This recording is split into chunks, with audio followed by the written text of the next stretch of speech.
Good evening. I'm Dan Murphy, a volunteer and board member with the Frederick Law Olmsted Society of Riverside.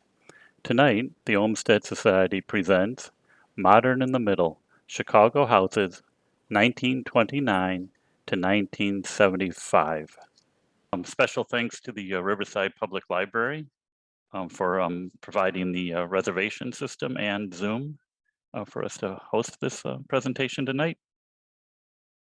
The presenters for tonight will be Michelangelo Sabatino, Serge Ambrose, authors of Modern in the Middle, with special guest John Vinci, architect of the Freeark House, and Kim Freeark, the current homeowner of the Freeark House. So with that, I will stop sharing, and John and Serge, you can begin. Great. So thank you all for attending. This is Michelangelo. I'm Serge Ambrose. Hello. And we're both proud Riverside residents. And this is the book that we're speaking about tonight. My co-author, Susan Benjamin, is not here tonight, and she gives her regrets. But Serge contributed an essay to the book, and he contributed many other things in terms of research. So we figured we were legitimate to be co-presenting. So when we started the book with Susan, she had been doing some research for a number of years. We purchased our house here in Riverside, and we were all interested in learning more about the 1930s. And so we began to see that there was a dearth of research regarding houses. And so we jumped in and we formed a collaboration with Susan Benjamin, myself, and Serge as well. So I just wanted to start with this beautiful image by Hedrick Blessing. And we use many Hedrick Blessing images in the book. And it shows the Palmolive building against the backdrop of the Hancock. But this is a sort of a typical sort of approach for many of those who write about Chicago, that is to focus on the heroic tall buildings that put the city and its skyline on the map. What we did in the book was to say, focus rather on the sort of residential architecture that we felt was equally sort of compelling in ways that it told the story of Chicago residents and architects. So in terms of like the bookmarks, of course, anyone from at least outside of Chicago identifies this city as a laboratory of residential architecture experimentation by way of the Roby House to the left in Hyde Park, and of course to the right, Mies van der Rohe's Farnsworth House in Plano to the right. Now, this is not a blurry photo. This is in fact a beautiful art photo by Hiroshi Sugimoto. So these are the two sort of most visible houses, but our book goes well beyond that.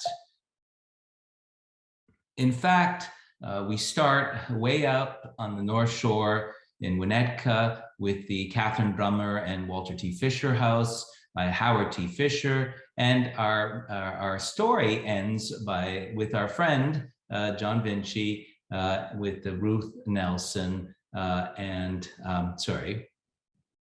Freeark House by John Vinci and Lawrence Kenny. And later on, we are the privilege to have our friend John here and of course, Kim. So we are just, forgive me a second, but I'm trying to, okay, there we go. So what are we talking about? Chicago, before we moved to Chicago, for me, Chicago was nothing more than the Loop. Clearly, that's not the case. And so Chicagoland is analyzed here from the North Shore to the western suburbs to the south side.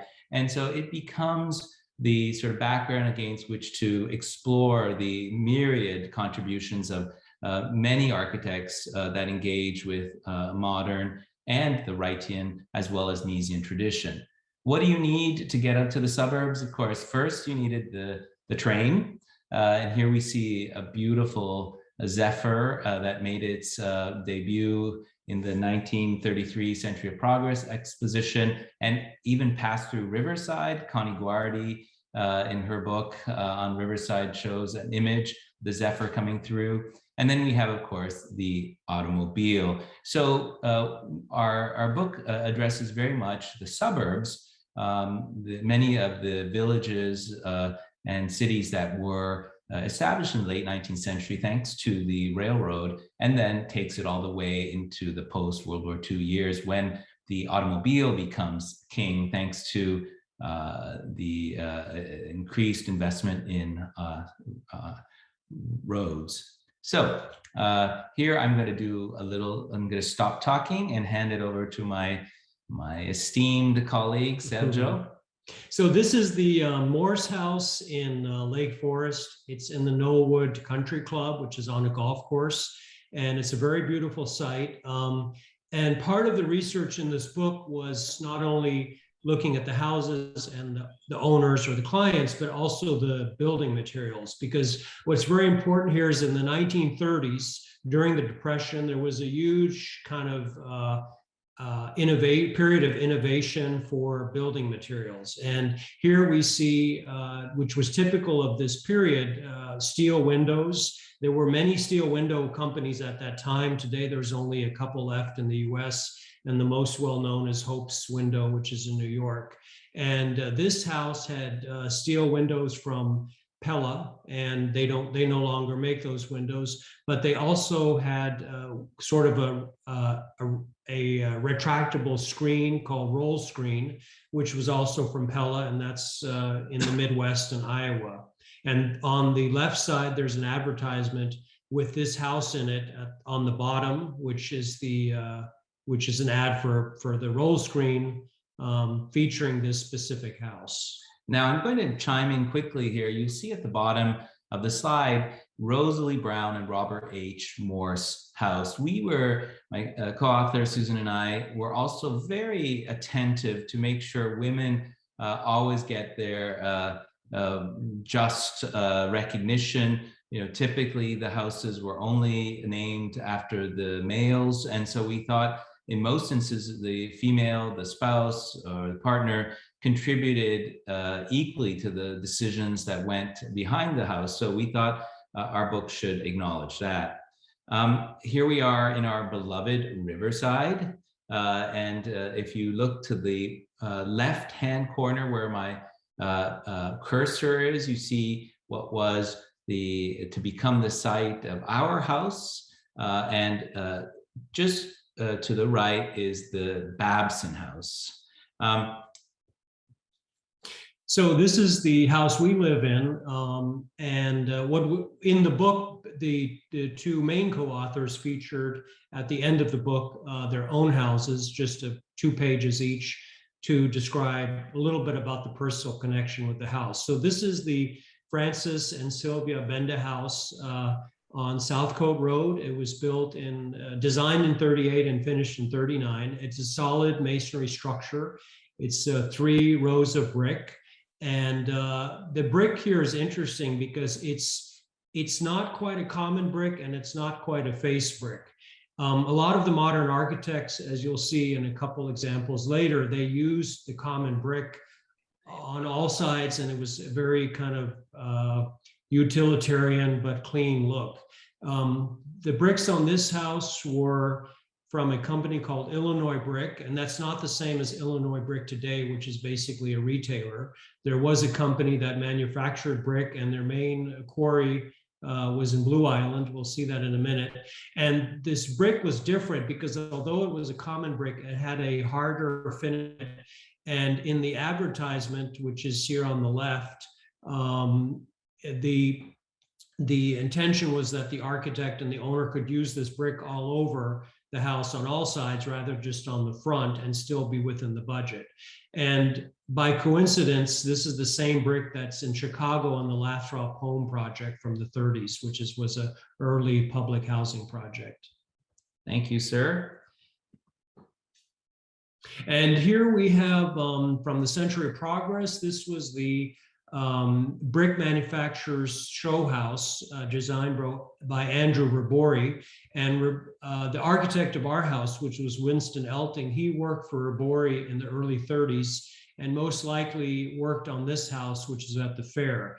And what was special about this house, it was advertised as being fireproof. So it probably, at that time, fire was still an issue for residential structures. So it probably drew a lot of interest about building a house in solid brick. So our book tried to sort of build on some existing literature, but also expand the scope and also re-earth sort of some understanding of architects that while had been well known in the immediate post-war years, suddenly became lesser known. Take, for example, Schweiker and Elting being the architect of our house and Schweiker being a partner.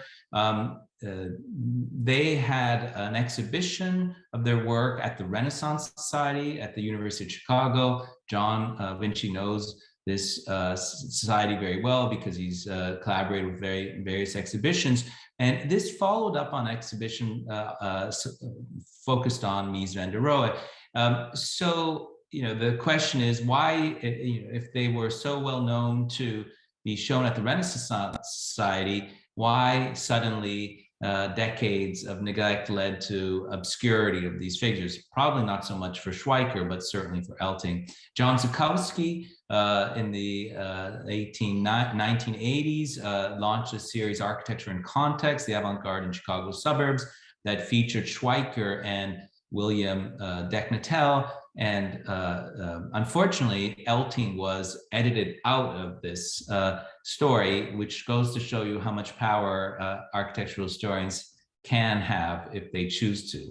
They can rewrite history in neglecting the ones that they don't like. So beware, architects in the audience.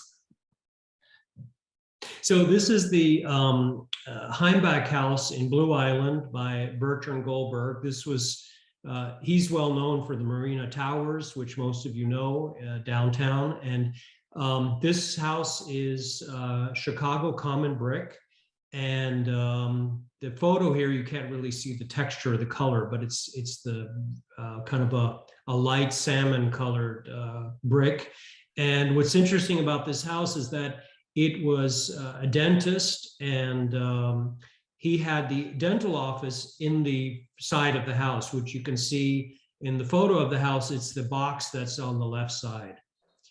And the house was restored in the 90s by a couple, and it's on the National Register of Historic Places. Right, and these two are Hedrick Blessing photos, and we were, Susan and I were very lucky to strike a deal with the Chicago History Museum, and we used several hundred of the Hedrick Blessing images that tended, alas, not to have people in them. So this is just part of that era, sort of the focus on the space and the materials, and not so much in their domestic sort of scenarios. Here's a photo on the right of the brick plant of Illinois Brick that was in Blue Island. It was one of the largest brick plants in the region. And it since has been filled in, and I think it's a public park today. Right. And so again, this idea of the common brick being sort of simple, sort of basic, sort of aesthetic that could then sort of put forward the idea of modernity as being kind of a more less ornamental and more material driven development. As a side note, the common brick was used in many other types of buildings. And although we speak about houses primarily, we know that families need schools in which to live in. And so I want to point your attention here to the groundbreaking Crow Island School in Winnetka, completed in 1940 with Eliel and Eero Saarinen, with Perkins, Wheeler, and Will. And it was a groundbreaking school because each of the classrooms had separate independent entrances. As you can see, the children could have direct access to nature. So it was with this sort of groundbreaking example that Larry Perkins went on his own and designed our own Blythe Park School seen on the right, which also has independent access, as you can see here with the teacher looking dutifully onto her many students. As a side note, Popular Mechanics featured this school, and it was published after Roth, the Swiss architect and critic, included in the new Schoolhouse publication. Here we see a fabulous look what the little old schoolhouse has become. And you see at the bottom our very own Blythe, Blythe Park School, completed in 1950. So Riverside certainly had Frederick Law Olmsted, certainly had Frank Lloyd Wright, Louis Sullivan, but for those who think that Riverside's story stopped at those golden years, we're here to remind you that there's a lot of amazing modern architecture in our midst. Kim will talk to you about that too. So this is a Keck house. George Fred Keck and his brother, I can't remember, William Keck, were important architects in the Chicago area starting in the 1930s. And they were known for their work with solar architecture, in which they were using different techniques of passive solar gain on a house to keep the house warm in the winter and cool in the summer. And in terms of building materials, the glass block, which you see here in the staircase, was introduced to the sort of building market actually at the Century of Progress in 1933. Before that, it was not really well known. It was used sometimes for sidewalks to bring light into the subways and things like that, but not really used on buildings. So this house, which is early at 1936, is featured in this ad from Owens, Illinois glass block, and it was called Insulux block. And there's actually a house in Riverside on Bird that has a similar kind of, not quite so many glass blocks, but it has a similar cylindrical staircase with glass blocks on the wall. Great, and this sort of, the glass block takes what Luxfer had done and makes it much more sort of architectural, so to speak, because they become load-bearing here, as we see in this cylindrical stairwell that we see reflected here with the staircase going up in a very lyrical moment, so to speak. So this is this is a house in Lake Forest by the same architect of our house, the Benda House, and Elting designed this for his family and himself, and it was done right after the Benda House. It's also the same brick as this house, and the second floor was originally clad in redwood, and today, unfortunately, that's been covered with stucco, and there's been a lot of changes. This house featured Crane bathroom fixtures. Crane was a very important bathroom fixture company, started in the probably early teens, and it was there along with American Standard and Kohler. And unfortunately, the only true American manufactured bathroom products left is Kohler in Kohler, Wisconsin. And Crane and some of the others have I think only the brand name is still there, but they're not actually made in the US. And the bathroom fixtures here in this picture was called the Nouveau series, and it was designed by the American industrial designer Henry Dreyfuss, who was best known for designing railroad locomotives and cars and other industrial products. Great, and we know, of course, Crane to be based in Chicago. In fact, the Crane archives are at the Newberry. Interesting story here, as we were doing research for our house, we went and looked at this house, the Elting House, and we actually learned about Susan Benjamin, which was to become my co-author. And so there's a network of know-how and owner's experience, and I think this was a huge part of our book to sort of really kind of also acknowledge the work of homeowners, that both commissioning homeowners and the ones that subsequently purchase the properties, the ones that are going out of their way to be as respectful of the original intent of the architect as possible. You know, this image of the bathroom, one of my colleagues said, why on earth would you want to show a picture of the bathroom? Well, in the book rather, and of course the answer is this reveals the technology, the sort of ideas of hygiene, the ideas of privacy that were circulating in the 1930s. And so it stands to reason that houses should be shown in all of their various dimensions. This is our architect to the right, Winston Elting, with the fabulous mustache, and to the left of him is Paul Schweiker. So Elting, after having designed our house and a couple of other houses, went on to partner with Schweiker. Schweiker himself designed a house and studio out in Schaumburg. We see the image to the left. Schweiker was very much interested in Frank Lloyd Wright.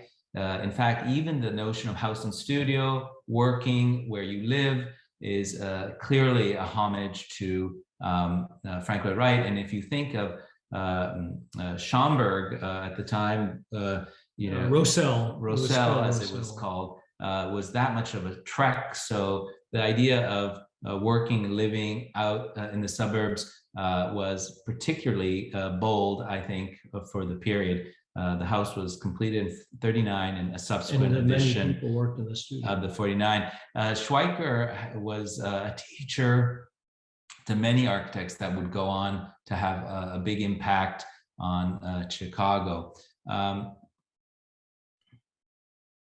So this is the William Ganster house, the Marjorie Candler and William Ganster house. Ganster was an architect, and basically he designed this house for his family in Waukegan. I just wanted to draw your attention here.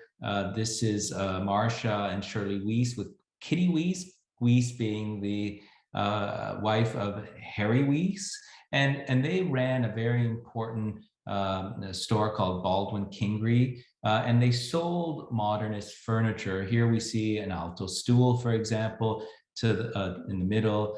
She's leaning up on that. To the left, we see through this floor-to-ceiling glass wall, an alto chair. Alvar Aalto, the great Finnish architect, who was also a very important designer.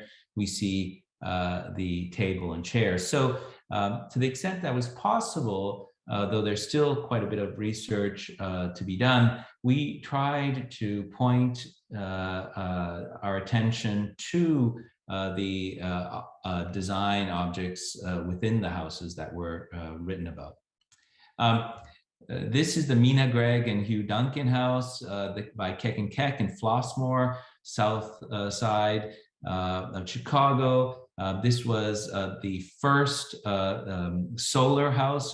Chicago was a huge, important epicenter of solar house design. You can see here Mina in her short sleeve shirt, looking toasty as poor Hugh is warming his cold hands from shoveling the snow. So obviously the solar house was working.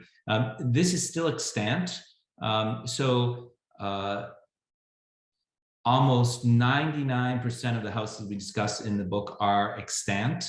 Sadly, there's some that have been down. And so we tried to discuss or choose the ones that were still extant so they could serve as a testament to this enduring power of the modern house. So at the Farnsworth House, which is many of you probably know this house and may have been there. It's world famous by Mies van der Rohe, and it was designed for Edith Farnsworth, who was the sole client.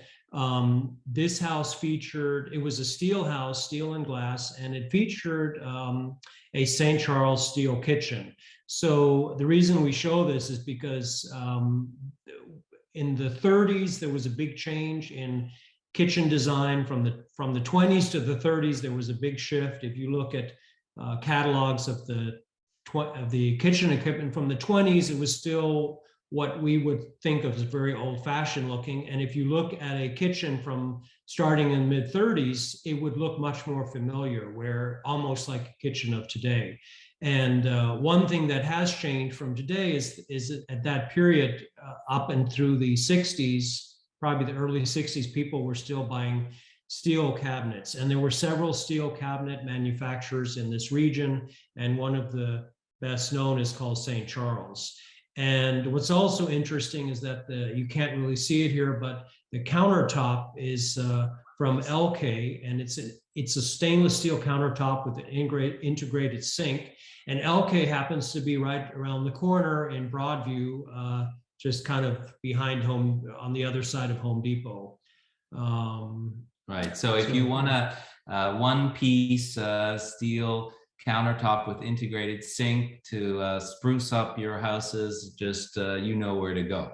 Now, what's significant about the Edith Farnsworth House is the fact that it is one of the few houses discussed in the book that were actually weekend houses, whereas the majority of the houses discussed in the book are houses that are inhabited full time.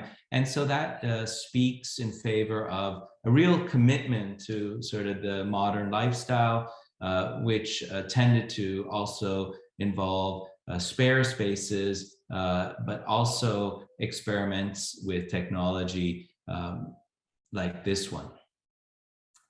One of the chapters in the book, it also specifically discusses preservation.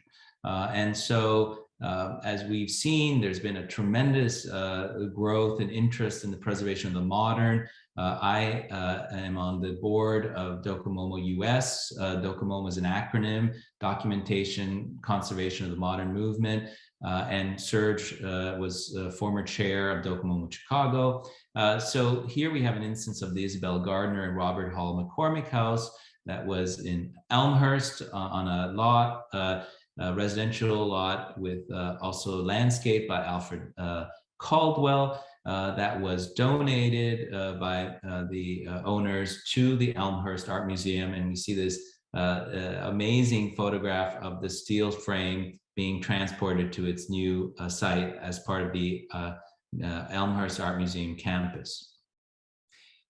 In Geneva, Jack Brownson, the architect of the Daly Center, designed his own house, which is a mini Crown Hall, for those of you who are familiar with the IIT campus, with the 4 girders, steel girders, 1, 2, 3, 4, holding up the roof, and this very spare interior seen here, surrounded by snow.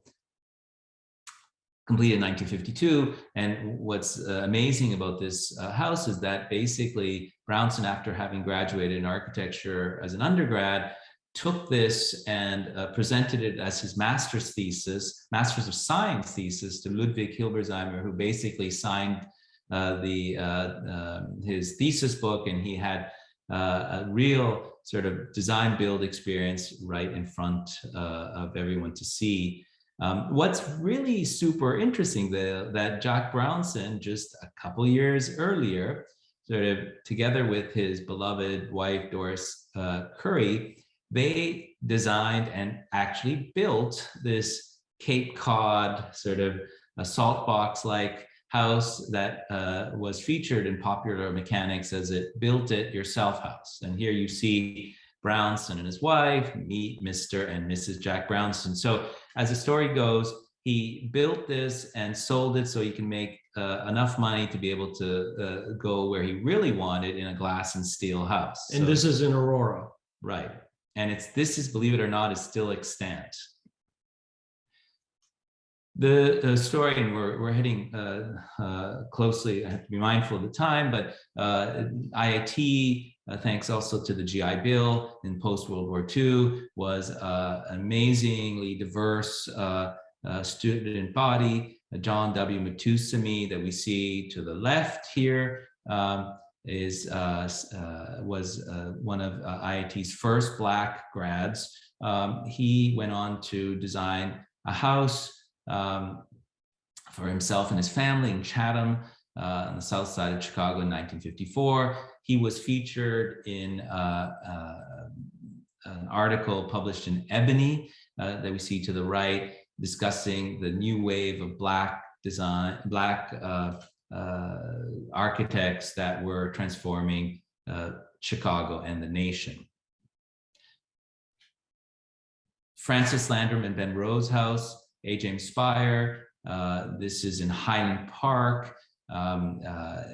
What's significant about this house is that Ben Rose and his wife and partner, Francis, they ran a very important textiles and wallpaper company that we see here in the right, and a photograph in the merchandise mart. And so, as you can see, these were not hugely wealthy, Gold Coast, Potter Palmer sort of types. These were professionals, middle-class entrepreneurs that had enough courage sort of to commission architects to design modernist houses. And if you want to see this house, it's featured in Ferris Bueller's Day Off. Right. The automotive pavilion, which is next door. Designed by David Haid, another IIT grad. Okay, quickly, interiors. We show a little sampling. This is the Herman Miller Furniture Company showroom by Gilbert Rohde, the Baldwin Kingery show I mentioned to the right. So these not only were folks commissioning modern houses, but they were also buying modern furniture. The David Haid, we mentioned earlier, is the author of the designer of the Auto Pavilion. Here we see his own house in Evanston. This is a beautiful story. Basically, they used to live in this two-story Victorian pile with a big yard. They sort of split the lot, sold the Victorian pile, and designed this very beautiful one-story pavilion house that we see the interior of to the right. And then finally, the Donna Pear and Charles R. Walgreen, the third house. Clarence Krasinski designed this for Lake Forest. Walgreens, as you know, is sort of the king of pharmacies and the corner store reinvented. And so here we have sort of very progressive clients doing their thing to help equally progressive architects. And then we're almost to the end. How could we not show the Ruth Nelson and Robert J. Freeark House, John Vinci and Kenny, seen here in a photo of the 1970s. This was at the time, John will talk about this, basically he discovered Riverside through his work trying to salvage the remains of the Babson estate that was scandalously demolished in the early 60s to make room for the Baltus built homes seen here on the right.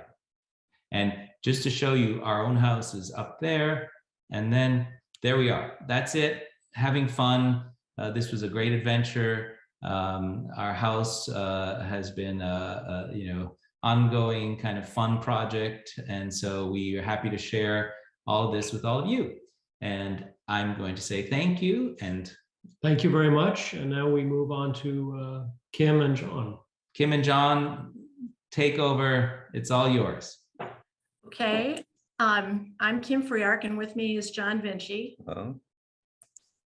And this is the story of Freeark House. The story starts in Wilmette. This is the house that I grew up in with my sister Chris. My parents purchased this house in around 1960. It's an 1860s farmhouse. It was a wonderful house. It has since subsequent owners have since over renovated it and ruined it, but that's a story for another Zoom call. My father at the time, my mother was an artist, my father was a surgeon, and my father worked at Cook County Hospital. He had worked there since he got out of medical school in the 50s. But in the late 60s, he took a job at Loyola Hospital in Maywood, and we were still living in Wilmette. And as you know, it was a horrible commute and still is. So he put up with this commute for several years, and then they started looking for property or a house in the western suburbs. This was around probably 1969 or 70. as they were searching for houses, a realtor showed them an empty lot on Fairbank and Riverside. And on a whim, they put a bid on the lot, a low ball bid. The house that had been on that lot had burned down. And surprisingly, the bid was accepted, and they bought the lot and decided that they were going to try and they started thinking about building on it. And at that point, they hired two young architects, John Vinci, who's with me now, and Larry Kenny, to do a design for them. So, John, do you want to speak to this? Well, Ruth Freeark was a student of Nellie Barr, who was a teacher at IIT and was also my teacher and Larry Kenny's teacher, and another man named Willie Fire. So when they were looking for an architect, Nellie Barr recommended Larry Kenny and myself, but Ruth was attached to Willie Fire because he had done some work at the Evanston Arts Center.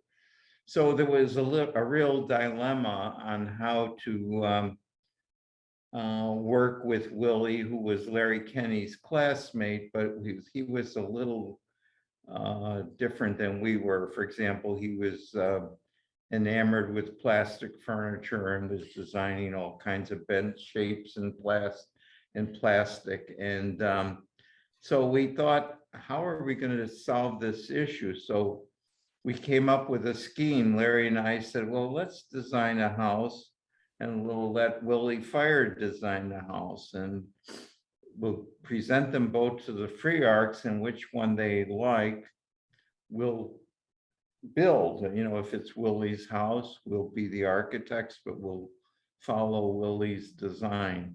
Well, so we designed basically the house you see today, except it had steel columns in it, which were in the middle of the room.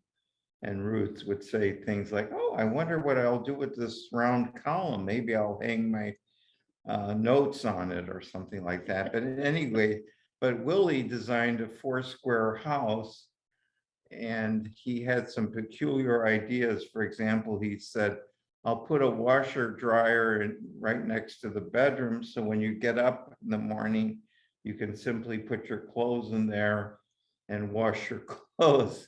And Ruth and Bob thought that was odd. And then he said, Ruth wanted a workshop, and Willie said, well, I designed a dining room with a buffet in it, and Ruth could put her welding tools in the buffet, and that when it's time to eat, she could put them away and then go back to welding in the daytime. Well, that ended Willie's attempt to be the architect. So we bought off Willie and we became the architects. The next problem was trying to get them to build the house. We made the designs, and they made all the drawings.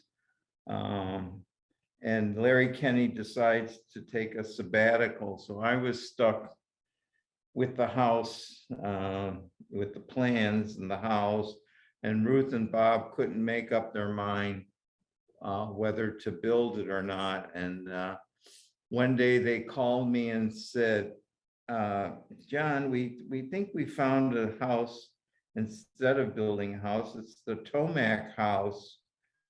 And Bob said, yeah, and I could put a tennis court on the front lawn, which I thought would never happen. But anyway, so I said to Bob, Bob, you know what? That's a beautiful house, but if you buy it, it'll always be called the Tomac house.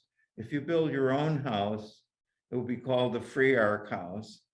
And he looked at me, he said, don't you think I know that? And so the next thing I knew, I was commissioned to build the house. And we had a very small budget. But my brothers happened to be bricklayers. And a cousin of mine was a contractor in the area. So I basically contracted the house myself. I had my brothers do the brickwork. I found a concrete man with my cousin who was basically serving as the general contractor. But I shopped all the aspects of the house and even bought that little piece of marble to go over the fireplace. And anyway, it turned out to be the house you see today. Yeah. We found a contractor who could pour that ceiling in concrete. That was a rare feat in those days, pouring a waffle slab of solid concrete and having it rest on the closet wall. John, sorry to interrupt, but do you want me to advance these slides while you are speaking to them as well? So let's. I'm almost done. Okay. I don't know if it's. Let me just explain what this slide is, and then I'll have you go on, because the next slides show construction. My parents were great at throwing parties, and what they did when they decided to build the house was throw what you see here is a picture of a groundbreaking party that they had. My mother is the blonde with the big smile, holding the bottle of champagne, and my father, Bob, is next to her holding the shovel. These are their close friends, most of whom were doctors, and most of the wives were artists like my mom and dad. And you'll see a very young John Vinci in front holding the blueprints. So can you do the next slide? sure. Thanks. Go on, John. Well, just showing the house in construction. Basically, it was a very small lot, and the house covered exactly the amount of square feet that we were allowed, and we were 1 inch over. And the reason for the two-car garage, it was mandated that you had to have a two-car garage, and I thought that would eat up the whole front, so came up with the idea of putting one on either side. And Ruth liked it because she thought she can use one as a studio, which I don't know if she ever did, but they often had a beautiful car parked out in front of that garage, and the other car was always in the garage. But anyway, these are the cross walls. Next slide, please. Yeah. And this is the house nearing completion. The curved wall in the front was done so there could be a balcony. Bob wanted a small balcony where he could sit and watch the river. And it's a very nice view from there. So we have these long, narrow Hope's doors that open up, and you can sit out on the balcony. And it gave the house a little more asymmetry to it. Next slide. So this gives you an idea of what the landscaping was like when the house was first built. Now in present day, there's a lot of greenery on the side and in front, but you can imagine what a stark contrast this would have been at the time to the rest of the houses in Riverside. And when I talked to the landmark, when my mother died, and I talked to the landmark about her obituary, that the reporter asked me what the reaction was to the house when it was first built. And I said, I think it was pretty much universally hated. People have since come around. So anything else, John? No, I never got the idea it was hated. In fact, John, it was. It isn't hated anymore. Sorry, John. Kim, and you probably have seen this, but in the there was 2 significant exhibitions in 1976 to celebrate Chicago architecture, and this was actually included in it. So the critics didn't hate it, maybe the neighbors did, but I think the neighbors did. Rest assured that they loved it, and we're lucky to have it. People have since come around. Okay, next slide, please. This is another Freeark party. My parents, as I said, were big partiers. They, when the house was almost completed, they invited their friends over to their Wilmette house for drinks. And then we all got on a bus and they drove to the not yet complete house for a dinner, a catered dinner, which you see here. And I think there was no electricity at this point. I remember this party and it was a really good time, but you can see the concrete ceiling is not done yet. I think to the right of the door, the left of the door, there's looks like one of the glass windows has shattered, but this was a really fabulous party. So Did next you slide. shatter it during the party that was so No. wild? No, Probably. that was- But you can see people on the balcony and it's a great memory. Go ahead. Oh, so this is to over personalize. This is my 15 minutes of fame. Michelangelo asked me for a picture of my younger self in the house. And this is me about 40 years and 30 pounds ago in the dining room with my mom's plants. I don't remember why I'm wearing a pith helmet, and I don't know why I have hiking boots on because, as anyone knows, I'm not outdoorsy, but that's me in the house at age probably 25. So next slide. This picture is from 1999, and it shows you how the greenery kind of softened the starkness of the house. Some of these trees I've since taken down or they died. But my mom in particular worked on the garden, and she put a garden in front. She was opposed to grass, so her garden was mainly wildflowers and ground cover, and you'll see that if you walk by it today, it's still intact. And I remember her famous story was that she was out gardening one day and some neighbor walked by and asked her if she was growing corn, and I think she bit his head off. So the next few slides are going to be interior. So if we could take a look at the next slide. If you walk in the front door, the first thing you notice is this wonderful concrete staircase.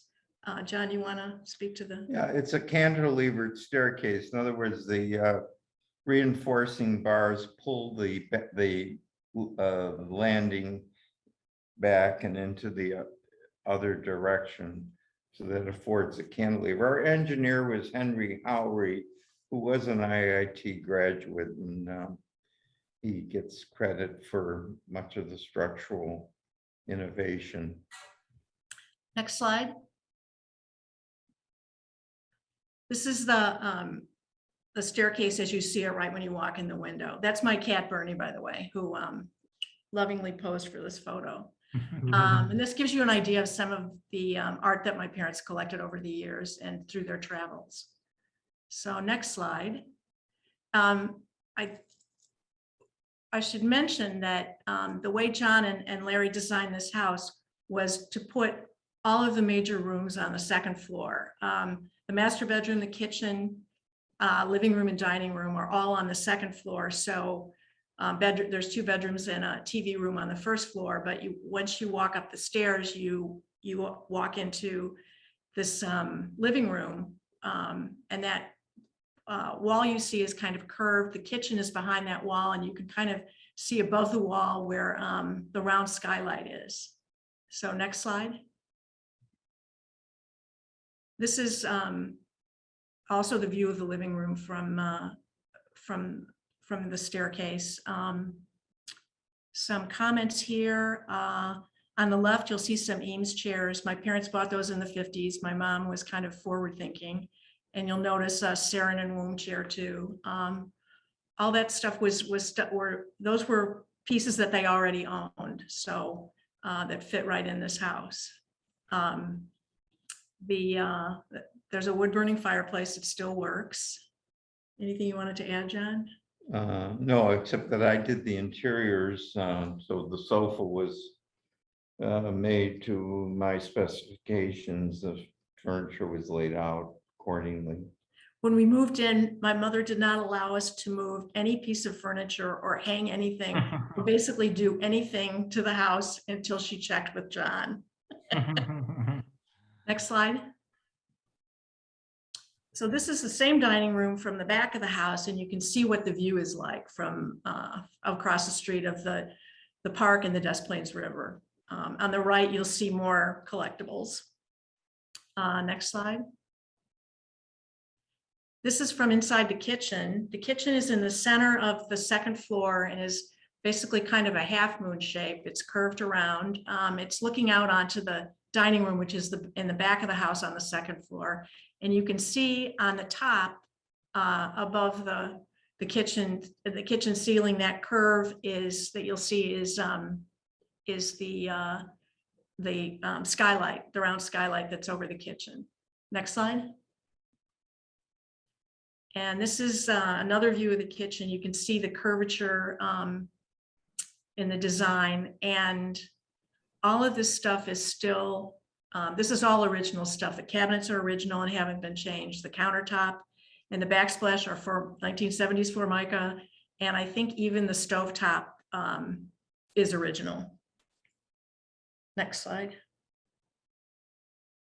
So now we're on the first floor, and we're in one of the bedrooms looking out onto the other bedroom. And John has a good story about the spiral staircase. Also, they're big, large sliding doors that close off these rooms, which I think are stuck, right? They don't.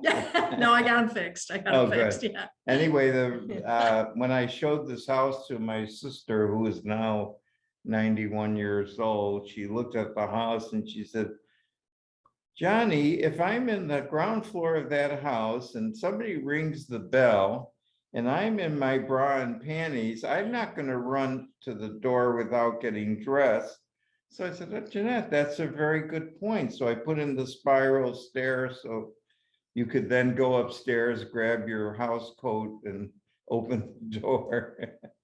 But I don't know if you ever used the spiral stair much. Spiral staircase is a big hit with children, but once you get to a certain age, it just becomes really dangerous. So use it sometimes. Next slide. This is another view from the other side of the house, looking at the other bedroom. Next one.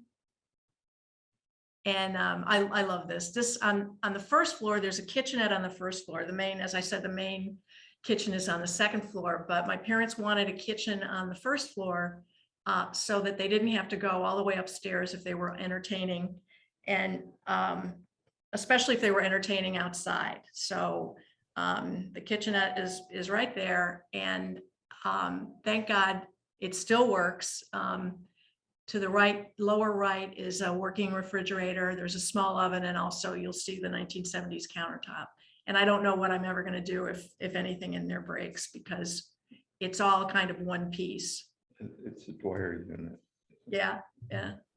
I think that's about it for us, unless you wanted to add something, John. No, that's it. Okay. Okay, folks. Well, thank you, Kim. And we also wanted to share our project, which is a future project. But Kim and I and Serge are committed to sort of growing knowledge about all things modern in Riverside. So we are hoping, together with the Riverside Arts Center, to collectively curate a small exhibition about a year from now, next fall, all about modern houses like ours, so we can spread all the good news and encourage others to appreciate and be great stewards of their modern houses. So thank you all. And I think, Dan, shall we give the baton and the microphone back to you? I'm sure that'll be fine. Thank you, Michelangelo, Serge, John, Kim, thank you very much. We have a few, well, first of all, a comment in the chat. Calliope Dimitrakopoulos says that this is the Freeark House is her favorite home and his favorite home in Riverside. It certainly was a hit when we had it on the Olmsted Society House Walk a few years ago. People loved the house. They enjoyed the art collection in the house too. The whole effect is very pleasing. So Diane Balin asks the question, is there a bathroom on the first floor? Yeah, yes, the house has 2 full bathrooms. So there's one on the first floor and one on the second floor. Okay, Liz Chilson comments that she's excited about working with you on the exhibition at the the Riverside Arts Center. Ryan Van Horst says, thank you for the presentation. Hope you'll continue doing these and new presentations in person when the library is hosting in person. Yes, the Olmsted Society will definitely go back to in-person presentations when we safely can do that. Let's see. Somebody comment. mentioned the mannequin. Let's see. I remember a great party that Ruth hosted for the Riverside branch of the American Association of University Women. You have a neighbor who it mentions that you entertain regularly. Oh, and dress the mannequin. That's right, the mannequin dressed in seasonal garb. Do you want to talk about that, Kim? Yeah, the mannequin is a recent addition. I purchased this house from my mother in 2016, and their friends down the street who lived in the Coonley Playhouse, the Smiths, the Shipper Smiths, had a giant garage sale. And this mannequin, they owned the mannequin. And so I bought her and brought her home and kind of didn't know what to do with her. And then I started to dress her up and some of my mom's old clothes. And sometimes she wears the flag and whatever. She kind of became famous in particular when the pandemic hit, because I put a mask on her early in the pandemic, and she made the front page of the Landmark. And I think so many people were walking around during the pandemic because everybody was outside and they were bored or whatever. So I try and change her outfit as often as I can. One of these days I'm going to put her in, I found my mother's wedding dress and I want to put her in my mother's wedding dress, but it didn't fit her. And I've got her in some of my grandmother's old clothes too. So her name is Ruth. She's named after my mother. Oh, great. So there's another vote for the mannequin. There's a question from Diane Bellin. How does it feel to live in a glass house? It feels okay. I don't have any neighbors across the street. I'm an old lady. Nobody wants to see me naked anyway. And the back of the house is so well kind of, the house is glass and full glass in front and in back, but the back of the house has so much greenery that that I took the curtains down because they were getting in the way of my ability to see the garden. So gets a little cold sometimes, but and the windows are expensive to replace, but it's a great house. It's a fabulous house. I love living there. Okay. Vic said that my first walk after moving to Riverside took me by the house. Vic also loves the mannequin, I think. Kim told me she doesn't have screens on the house. That's right. But I got an idea from Serge when he mentioned roll down screens. Yeah. Maybe we can put a roll screen on the doors. That'll be that's another Zoom call. We'll let you know. Another $6,000. Also, here's a question from Sandra Kaplan from Michelangelo.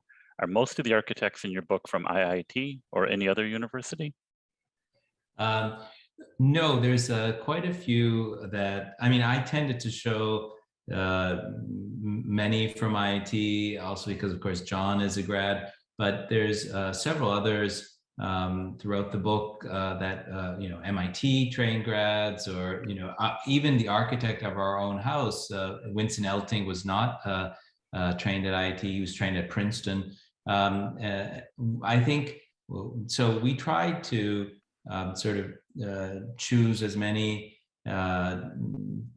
architects as possible and just to bring out the different ideas. What's kind of interesting is that although there had been a moment, thanks to Elizabeth Gordon Smith, that she in the 50s on the pages of House Beautiful had kind of pitted right against Mies. This was Cold War era. What we said that in the book, we said that there's a lot more shared affinities in terms of the organic, that is the architecture that Wright is most associated with, and Mies's architecture, not so much in terms of pitched roofs or materials, but the sort of interest in nature and the way nature was brought into many of these houses. So I hope that answers your question, Sander. And if not, over drinks, I'm happy to share more. Okay. All right. Are there any more questions? You can always activate your microphone, or you can post them in the chat, whichever you prefer. Well, if there are no more questions, then I guess we'll wrap up. Right. Dan, one last sort of pitch to if anyone is interested in a copy of the book. We're more than happy to, when you get it, drop by our place and we'll sign it. And I'm sure Kim and John would gladly sign as well. So the book is available on Amazon and at the Monticelli website. You can go there if you're interested. Michelangelo, do you want to hold it up one more time? I just Sure. spotlighted you so everyone can get a good look at the book. There you go, modern in the middle. Yeah. Monticelli, here you go, with the Farnsworth and the Kunstedter house here. And middle, we didn't say it earlier, but modern in the middle is middle of the country, right? The Midwest, mid-century. So there's many meanings to middle in this case. All right. Well, thank you very much. And you can also get a copy of the book at the library if you want to read it, if you want to read our copy. Oh, that's right. They have a Thanks, copy. Dan. Yes. So to wrap up, thanks to everyone to our presenters, first of all. And let's see, here we go. I'll put up the closing title slide here. There we go. So thank you to Michelangelo and Serge, to John and Kim. Thanks to the Riverside Library for providing the Zoom account to host the meeting. So the Olmsted Society does presentations regularly. Hopefully they will be in person once again soon at the library. The library has always been our partner with these presentations. The next presentation will be for our January annual meeting. The location and speaker are to be determined. In part, COVID will determine where we meet, and I will determine who the speaker is going to be. So thanks, everyone. Thank you for attending tonight. Have a good night. Thank you all. Thank you so much. Good night. Bye. Good night, everyone. See you soon. Thanks, Kim and John, for being fabulous partners in this. And Dan and Diane. Thanks, Michelangelo. Bye, We sir.